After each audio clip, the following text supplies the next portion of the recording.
So let's just start with a really big question, something that's probably crossed your mind. Where do our greatest insights actually come from? We're always told to think harder, to analyze more, to just grind it out until we find a solution. But what if? What if the biggest breakthroughs are just waiting for us in those moments when we finally stop thinking? This quote right here, it's from one of the most incredible mathematical minds in history, Srinivasa Ramanujan. And his story, well, it completely flips our whole idea of genius on its head. Why? Because his revolutionary ideas didn't come from a book. They came to him in his dreams. Just try to imagine this for a second. The year is 1913. G.H. Hardy, this world-famous mathematician at Cambridge, gets this messy, kind of weird letter from some unknown clerk in India. His first thought is, okay, this is a prank. But then he starts reading, and he just freezes. The letter is packed with these unbelievably complex theorems, things he's never even conceived of. But here's the crazy part. There are no proofs, no logical steps, no work shown. They just are. So of course they ask him, how did you do this? How did you come up with these world-changing equations? And Ramanujan's answer just floored the entire scientific community. He said he didn't think of them, not at all. He said they were given to him by his family goddess Namagiri, who literally placed them on his tongue while he slept. He just saw himself as a channel, a receiver, for knowledge that was already out there. And believe it or not, he wasn't the only one. Nikola Tesla, the guy who gave us our entire AC electrical system, he worked the same way. He would build, test, and even troubleshoot his complex inventions completely inside his own head. He'd only build the physical machine once it was absolutely perfect in his mind. And he famously said his brain wasn't a creator, but just a receiver for knowledge from some kind of universal core. So this brings us right back to that central puzzle. You've got Ramanujan, you've got Tesla. Their stories show this really fascinating pattern. Breakthroughs don't come from forcing it. They seem to come from getting out of our own way. And look, this isn't magic. It's about understanding that constant noise, that chatter that's going on inside our own heads, and learning how to just turn down the volume. All right, let's dig into the science behind this because it's real.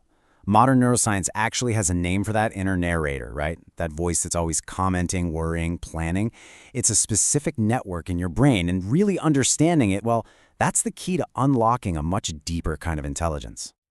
So all that nonstop chatter, it's coming from something neuroscientists call the default mode network, or DMN.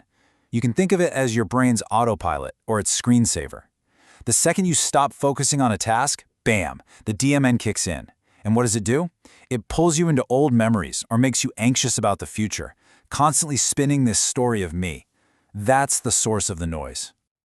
This idea of two minds, it maps perfectly to a famous quote from Albert Einstein. He said the intuitive mind is a sacred gift, and the rational mind is a faithful servant. But then he said, we have created a society that honors the servant and has forgotten the gift. We've gotten so good at thinking, at analyzing, but we've almost completely forgotten how to just know. So, what happens when we actually learn to quiet that inner narrator, to give that loyal servant a much-needed break? Well, scientifically, something pretty incredible happens. We don't just go blank, we become clear. I love this analogy. Think of your mind like a glass of water that's full of mud or sediment. When you're constantly stirring it with worry and planning and analyzing, when that DMN is just running wild, the water is totally cloudy. You can't see a thing. And the more you try to force an answer, the more you stir up that mud. But just look what happens when you simply pause. You don't have to do anything to make the water clear. You just have to stop stirring. And when the mind becomes still, all that sediment of thought just naturally settles to the bottom. And clarity, it just emerges, all on its own. Seeing becomes effortless. And hey, this isn't just a pretty metaphor. You can actually measure this in your brain activity. Our normal, busy, DMN-driven thinking, that happens in these high-frequency beta waves. When we relax, maybe take a walk, we shift down into alpha. But the real magic, the state where guys like Ramanujan and Tesla were likely getting their insights, that happens in theta, that dreamy twilight state right before you fall asleep. That's the gateway to those cosmic downloads. What's really wild is that one of the most effective, most rigorous methods for achieving this exact mental silence, well, it wasn't developed in a fancy lab last year. It was figured out 2,600 years ago by a man who treated his own mind like the ultimate laboratory. Yeah, the Buddha's journey, it wasn't a myth. It was basically a scientific experiment in consciousness. For 6 long years, he tried to force an answer through extreme effort. Sound familiar? That's the overthinking mind, the DMN in overdrive. And it failed. The breakthrough only came when he remembered this moment from his childhood of just effortless, peaceful clarity. And he realized, wait, the path isn't more effort, it's less. So he nourished his body, he sat down with a quiet, receptive mind, and in that state of profound stillness, the ultimate cosmic download happened. The fundamental truths of reality just flowed right in. This ancient protocol, it reveals something absolutely incredible. It shows us that there's a map for every single one of us to access a level of wisdom that goes way beyond just thinking about stuff. It's a map to a latent superpower that's been hiding right under our noses the whole time. In this ancient tradition, wisdom is broken down into 3 distinct levels. Level 1, Sutta Maya Panna, is what they call herd wisdom. That's the knowledge you get from books, from teachers, from watching a video just like this one. It's input. Then you have level 2, Chinta Maya Panna, which is intellectual wisdom. This is where you process all that info. You analyze it, you contemplate it, you think about it.